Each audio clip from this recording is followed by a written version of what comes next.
Hello everyone and welcome back to round 3 of the 2022 FIDE Candidates Tournament. It is the clash you've all been waiting for. It is the chosen one, Alireza Firouzja versus the streamer candidate Hikaru Nakamura. It is a wild game. You guys will enjoy this one, so let's dive straight into it.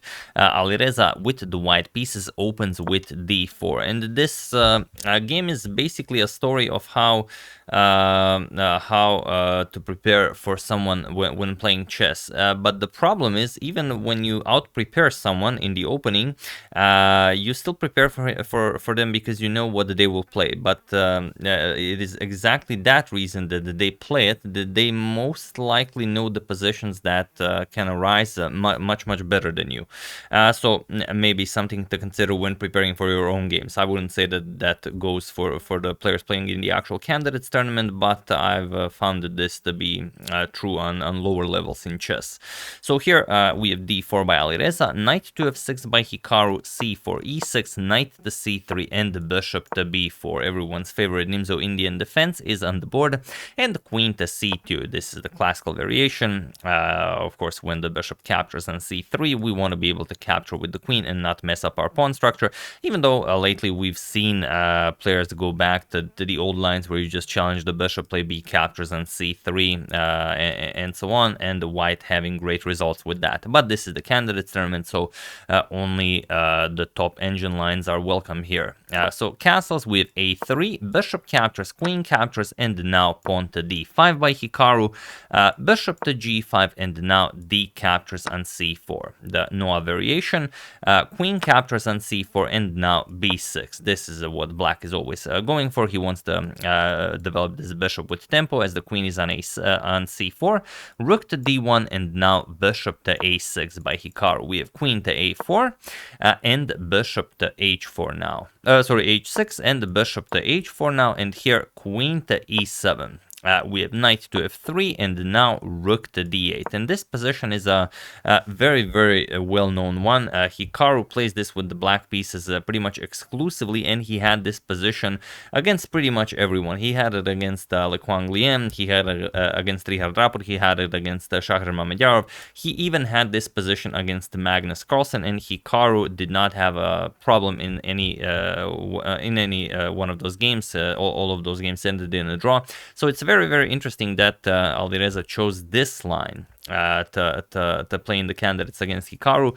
The problem is in all of those games e3 was played, and this pretty much goes to a well-known drawn line. I will show it because it's super fun. Bishop captures on f1, rook captures, now c5. You have to play this. D captures, rook captures on d1 with check, queen captures, now we unpin, pawn to g5, bishop to g3, and we capture the pawn back with queen captures on c3, queen d4, and now let's say knight b to d7. The queens can get traded off, captures, and now king e2. We bring the rook into the game, and that is it. It's a very equal position and a very well-known one. However, here Alireza plays a move that has never been played before in top-tier competition, and that is just queen back to c2.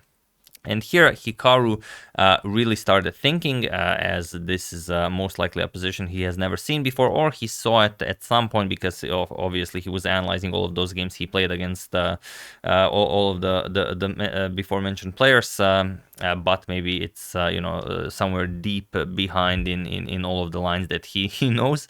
But the crucial idea in all of these lines of the Nimzo is pawn to c5. So after some consideration, Hikaru plays it, and it is the strongest move here. So he has to make sure that e4 is not a problem for him.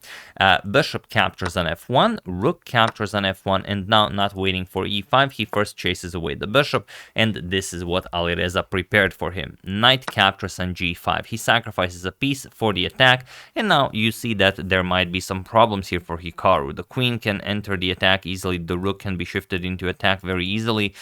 Can Alireza actually pull this off? So here we have h captures on g5, bishop captures, and now Hikaru plays knight to c6 fairly quickly. He puts pressure on that d4 pawn, but Alireza immediately plays queen to c1, showing that he is still well within his preparation. Hence the title greetings from Stockfish. Something Jan Gustafsson mentioned after queen to c1 was played. I liked it very much, so I decided to make it the title of the video. And basically up to this point in the game, Alireza spent maybe some 5 minutes on the clock, and Hikaru spent already like half an hour. And how do you play this? If you don't play this queen to c1, there are of course moves. You can play e5, and this is the move that everyone would play. Then knight captures on d5, on d4 comes, and after queen to c1, we can play queen to b7. This is how black gets out of this. And now there's a problem. You don't get the capture on f6 because queen captures on g2, and now your position is just terrible. There's no good way to play this with white. So instead, Alireza goes for this queen to c1 idea, and now you can see that the queen is coming to f4, then the queen will be very close to the king. A rook is still coming to d3 to g3.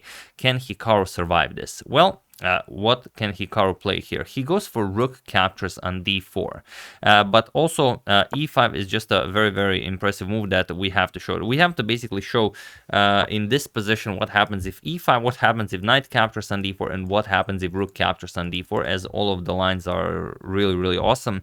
So if e5, not allowing Alireza to push e5, we're going to play bishop h4, prepare the infiltration of the queen.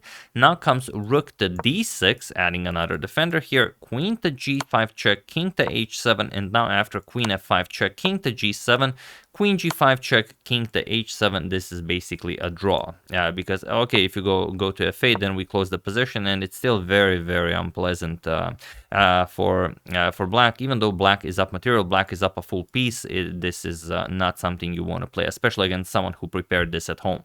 So instead, after queen to c1, like I said, rook captures on d4 was played, but just to make sure knight captures on d4 is fine, let's explore this. We're gonna play queen to f4, and now comes knight to f5. This is the tricky idea. The problem is if you play queen to d6 to unpin, also offer a queen trade, you just get destroyed here. Queen captures, rook captures, and now bishop captures on f6. And how are you stopping just getting checkmated here? Rook d3, rook h3, rook to h8, checkmate. This is a very well-known structure that always ends very, very poorly for black, so you will not have any good moves here. Even if knight b5 offering a rook trade, we can just play king e2, and now you still can't trade rooks. You can't double up here because the bishop guards the d8 square, and even after king to h7, you can just play g4, then h4, then you can, you know, push the pawn all the way to g5, bring the king to g4, push the pawns all the way. This would be winning however you play it. So of course Hikaru goes for rook captures on d4. It is the cleanest way to play this. We have rook captures by Alireza, knight captures, and now queen to f4. And here Alireza barely still spent any time on the clock. It is an hour and 50 minutes for Alireza, and Hikaru is well over an hour. He has 45 minutes on the clock, and he has to decide how to play this. There are a couple of good options here. Knight to c2 is the obvious one. The other one is queen to d7, which was not played in the game, but again, it's such a brutal line that I believe we have to show it. So you have to give back the knight at some point. You might as well do it now.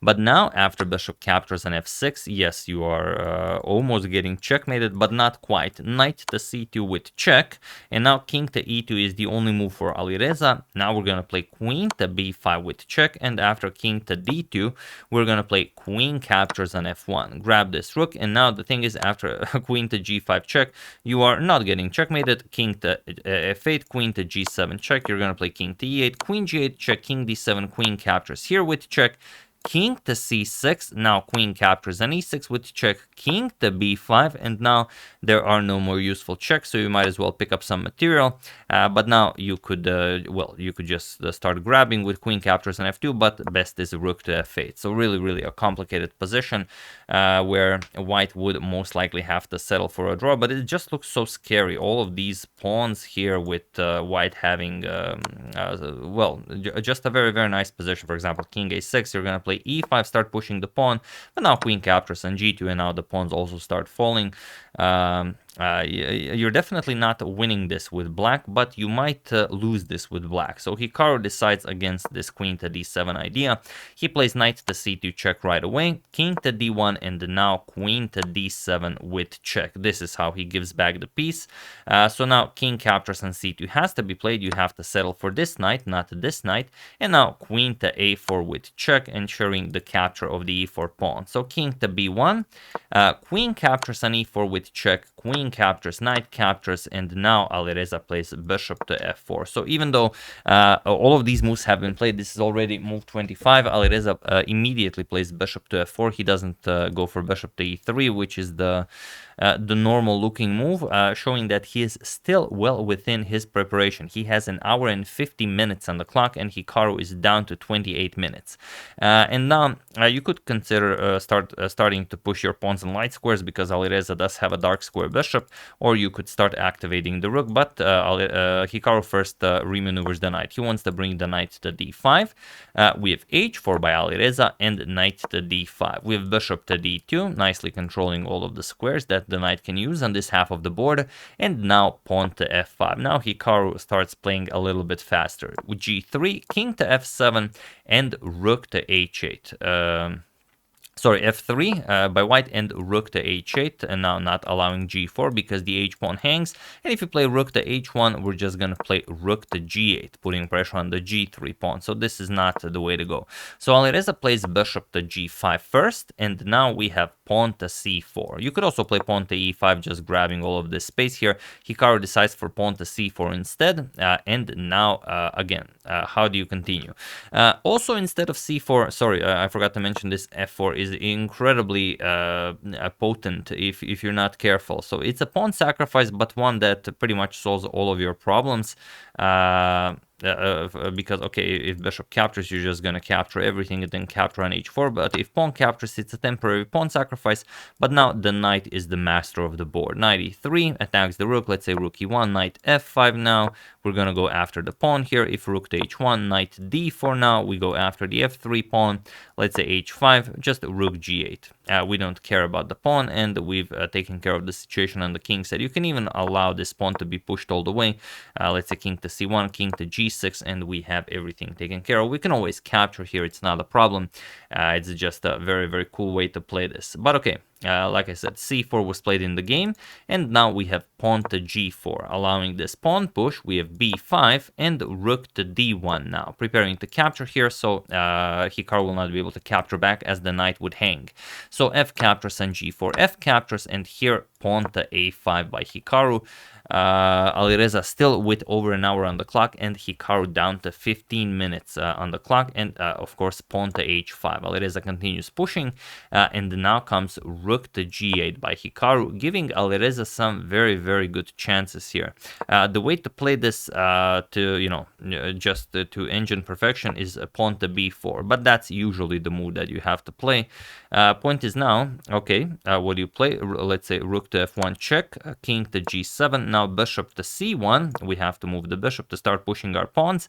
Let's say b captures, now you have this rook to b8 check, very useful.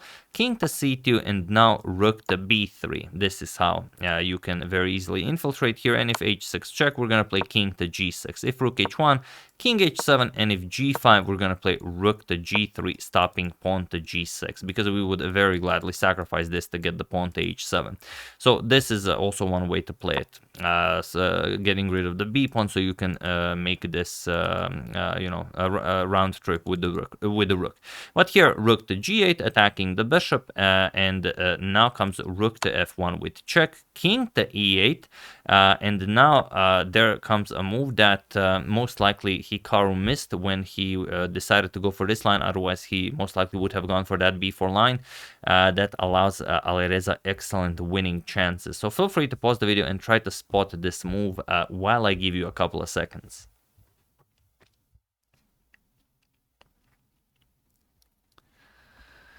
So for those of you who were able to do it, congratulations on trying to sacrifice the bishop. And for those of you who just want to enjoy the show, it is pawn to h6. That is the move. And now you realize that, okay, you can't capture the bishop. So congratulations to everyone who figured this out. If you capture just h7 and you can't go here and you can't go here, white is just getting a queen into the game. So obviously that's not good. The other thing you could do is play c3. It's another very nice line that we could explore. Just close everything up here, for example, pawn to b4, a4, and now rook to h8, and now we go king to c2, and now the king will go all the way to b5, and it will be impossible to hold this. So instead, after this h6 idea, Hikaru plays rook to f8, offering a rook trade, and Alireza has to decide whether to trade rooks here or to maybe play something else. And it's the greatest question ever asked in this game. So the point is, if you don't trade, because in the game the rooks were traded off. Let's say you play rook to g1, you want to move the bishop, you want to start pushing the g pawn. Now the king goes back, king f7. Now bishop to d2, you are ready to start pushing the pawn. King to g6. You're going to play rook to e1, pressure the pawn here, rook to e8. It's still not easy to win this. Rook to e5, you're going to play rook to e7, and now after bishop g5, chasing away the rook, even rook to d7, because the pawn now cannot be captured as the bishop would hang, so that's a problem. Bishop goes back, we just move the rook back. So incredibly complicated and difficult to actually prove that you can win this. So instead, after rook to f8, Alireza said, all right, this looks too good to be true. I'm just gonna capture and now win this endgame. So king captures and the bishop to d8, attacking the a5 pawn. Pawn to a4, and now g5. This is how Alireza gets this pawn push. So now you have to play king to f7 to prevent g6. This is what Hikaru does. h7, and now king to g7. We have g6. Of course, now you can't capture because we just promote the pawn to a queen. And how do you play this? It's incredibly complicated, but luckily this is already move 41. Time control has been reached, so Hikaru doesn't have to worry about losing on time. And there is basically only one move that allows Hikaru to survive this position. So you can even pause the video and try to spot this one while I give you a couple of seconds.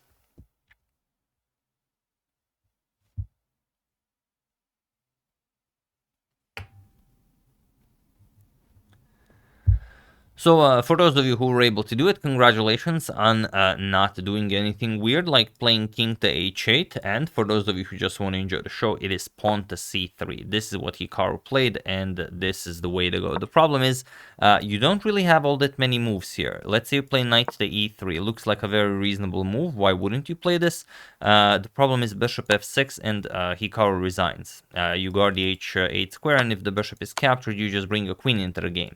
So c3 is the move you have to play. Once again, congratulations for finding this. Even e5, if you've considered this, and I will show it because it's super fun, it will not be enough. King to c2, let's say king h8, we're going to play king to d2, and after king to g7, you can't play this because then, of course, knight f4 check will pick up the pawn, but you can play bishop g5 here. Just, again, keep an eye on the knight, and after king to h8, king to e1, king to g7, and now king to f2, king to h8, and now king to f3. That's how you play this. King to g7, now king to e4, and of course now you're going to start gobbling up material and win this.